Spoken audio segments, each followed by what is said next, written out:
Active and passive voice की श्रृंखला के अंतर्गत अब हम अगले टेंस फ्यूचर इंडेफिनिट टेंस का अध्ययन करने जा रहे हैं।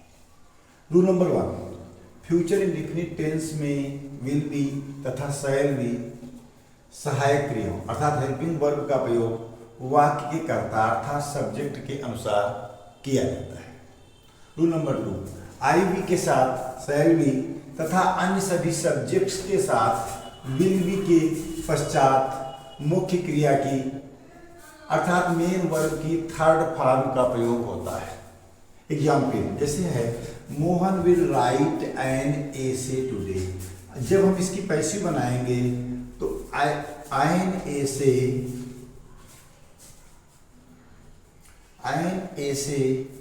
Will be written by Mohan today. हम जानते हैं कि मोहन वाक्य का सब्जेक्ट है, एन से वाक्य का ऑब्जेक्ट है। एक्टिव को पैसिव वॉइस के अंदर परिवर्तित करने में हम ऑब्जेक्ट को सब्जेक्ट और सब्जेक्ट को ऑब्जेक्ट के स्थान पर रखते हैं। तो एन से विल और जो पैसिव वॉइस में बी का प्रयोग होता है तो एन ऐसे विल बी और राइट की थर्ड फॉर्म रिटेन। तो एन ऐसे will be written by Mohan today. आप टुडे को पहले भी रख सकते हैं, उससे कोई फर्क नहीं पड़ता। दूसरा वाक्य है you will not help Abdul tomorrow. तो निश्चित रूप से हम टुडे और टुमारो इन वाक्यों से कोई छेड़छाड़ नहीं करते हैं। तो पहला वाक्य हो जाएगा यू इसमें भी सब्जेक्ट है, अब्दुल इसमें भी ऑब्जेक्ट है। तो पैसिव वॉइस बनाते समय हम ऑब्जेक्ट को सब्जेक्ट बनाते हैं, इसलिए अब्दुल इधर आ जाएगा। Abdul will not be helped. Abdul will not be helped bye you tomorrow.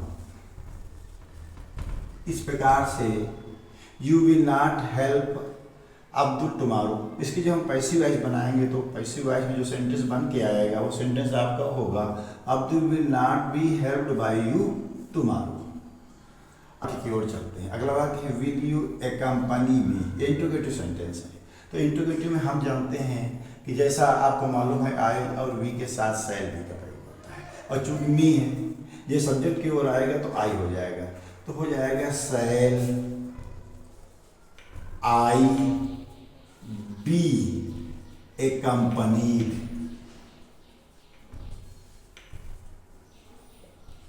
shall I be accompanied by you? shall I be accompanied by you? इसी प्रकार से अगला सेंटेंस है who will win the race। जैसा कि आप जानते हो जब पैसिव वॉइस में जाता है तो बाई हो जाता है, तो हो जाएगा आपका by whom will the race। by whom will the race be और win की थर्ड फॉर्म वन। तो सेंटेंस बनेगा who will win the race, passive voice हो जाएगी by whom will the race be won।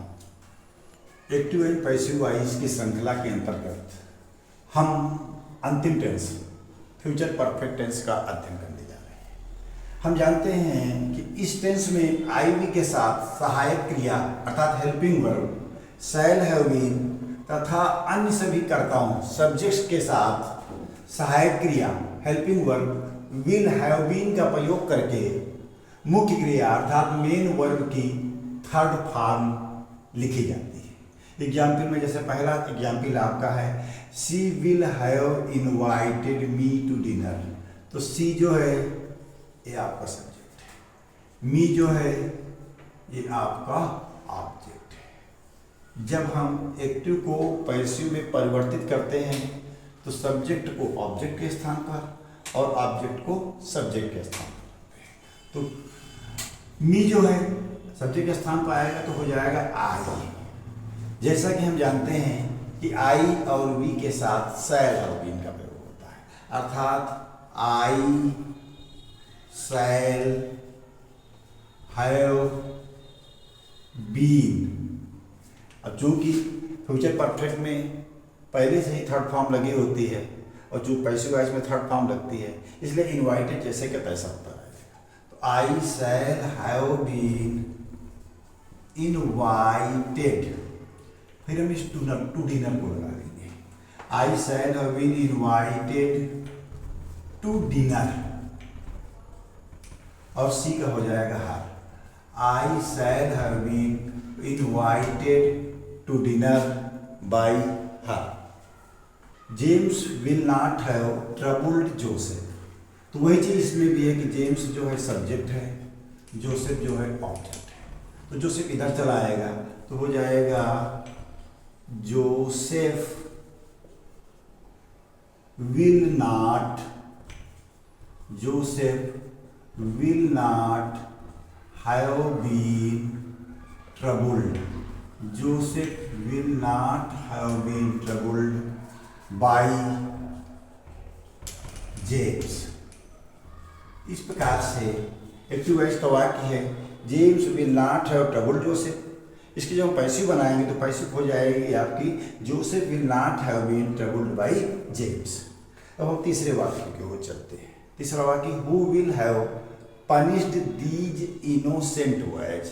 हम जानते हैं हु जो कि पैसिव वॉइस में अपने साथ बाय हुम लेता है, तो पहले आपका आ गया बाय हुम, फिर आया विल, बाय हुम विल, फिर आपका आ जाएगा these innocent boys, by whom will these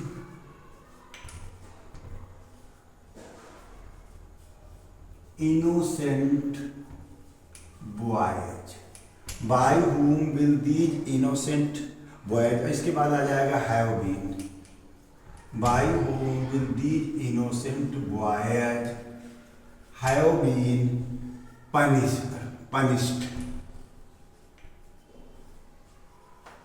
इस प्रकार से एक्टिव वॉइस का वाक्य था who will have punished these innocent boys। जब हम पैसिव वॉइस बनाएंगे तो हो जाएगी by whom will these innocent boys have been punished। Passive voice की श्रृंखला के अंतर्गत टेंस के बाद अब हम इंपरेटिव सेंटेंसेस का अध्ययन करने जा रहे हैं। जैसा कि हम जानते हैं कि इंपरेटिव सेंटेंस से आज्ञा, इंपरेटिव सेंटेंस से आज्ञा, ऑर्डर, निवेदन, रिक्वेस्ट, प्रार्थना, प्रे, सुझाव, सजेशन आदि प्रकट होते हैं। रूल नंबर 2, इंपरेटिव सेंटेंस के पैसिव वॉइस, इंपरेटिव सेंटेंस के पैसिव वाक्य वर्ब की फर्स्ट फॉर्म से आरंभ होते हैं। रूल नंबर 3, ऐसे वाक्यों की पैसिव बनाते समय लेट के पश्चात कर्म अर्थात ऑब्जेक्ट लिखकर सहायक क्रिया हेल्पिंग वर्ब बी का प्रयोग करके मुख्य क्रिया अर्थात मेन वर्ब की थर्ड फॉर्म लिखी जाती है। जैसा कि पहला सेंटेंस आप देखते हैं, बहुत छोटा सेंटेंस है, डू इट।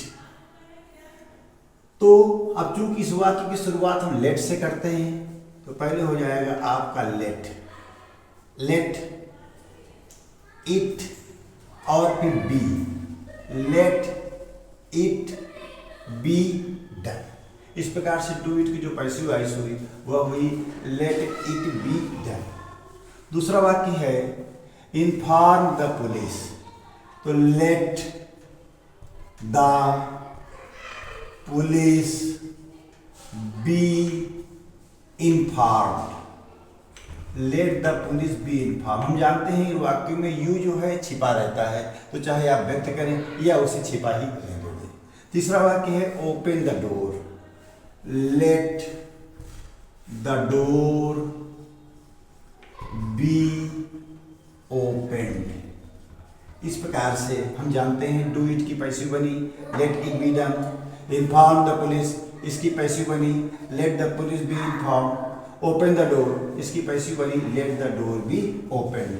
अब हम अगले नियम के अंतर्गत इस श्रृंखला को आगे बढ़ाएंगे। रूल नंबर 4, एक्टिव वॉइस के निगेटिव वाक्य प्रायः डू नॉट से आरंभ होते हैं। ऐसे वाक्यों की पैसिव बनाते समय बी से पहले नॉट लिख दिया जाता है।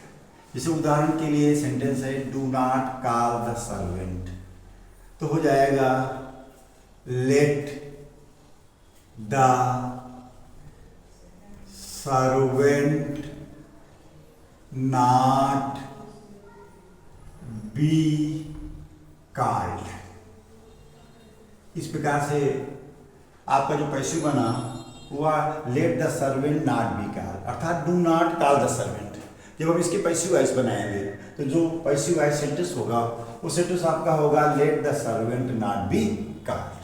दूसरा सेंटेंस है do not insult the poor, ठीक पहले जैसे ही होगा, केवल वाक्यों का परिवर्तन है। तो हो जाएगा आपका let the poor not be insulted, let the poor not be insulted. अब रूल नंबर 5 है प्रार्थना सूचक। पैसिव वाक्यों की पैसिव बनाते समय प्लीज को हटा देते हैं। प्लीज के स्थान पर यू आर रिक्वेस्टेड टू लिखकर वाक्य के शेष भाग को जैसा का तैसा लिख दिया जाता है।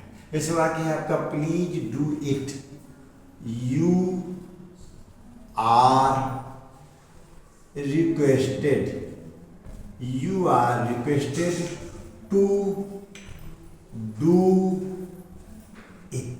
जो सेंटेंस बना वो आपका सेंटेंस हो गया please do it, you are requested to do it. दूसरा सेंटेंस है प्लीज सिट डाउन, ठीक ऊपर जैसा ही नीचे वाला भी सेंटेंस बनेगा, यू आर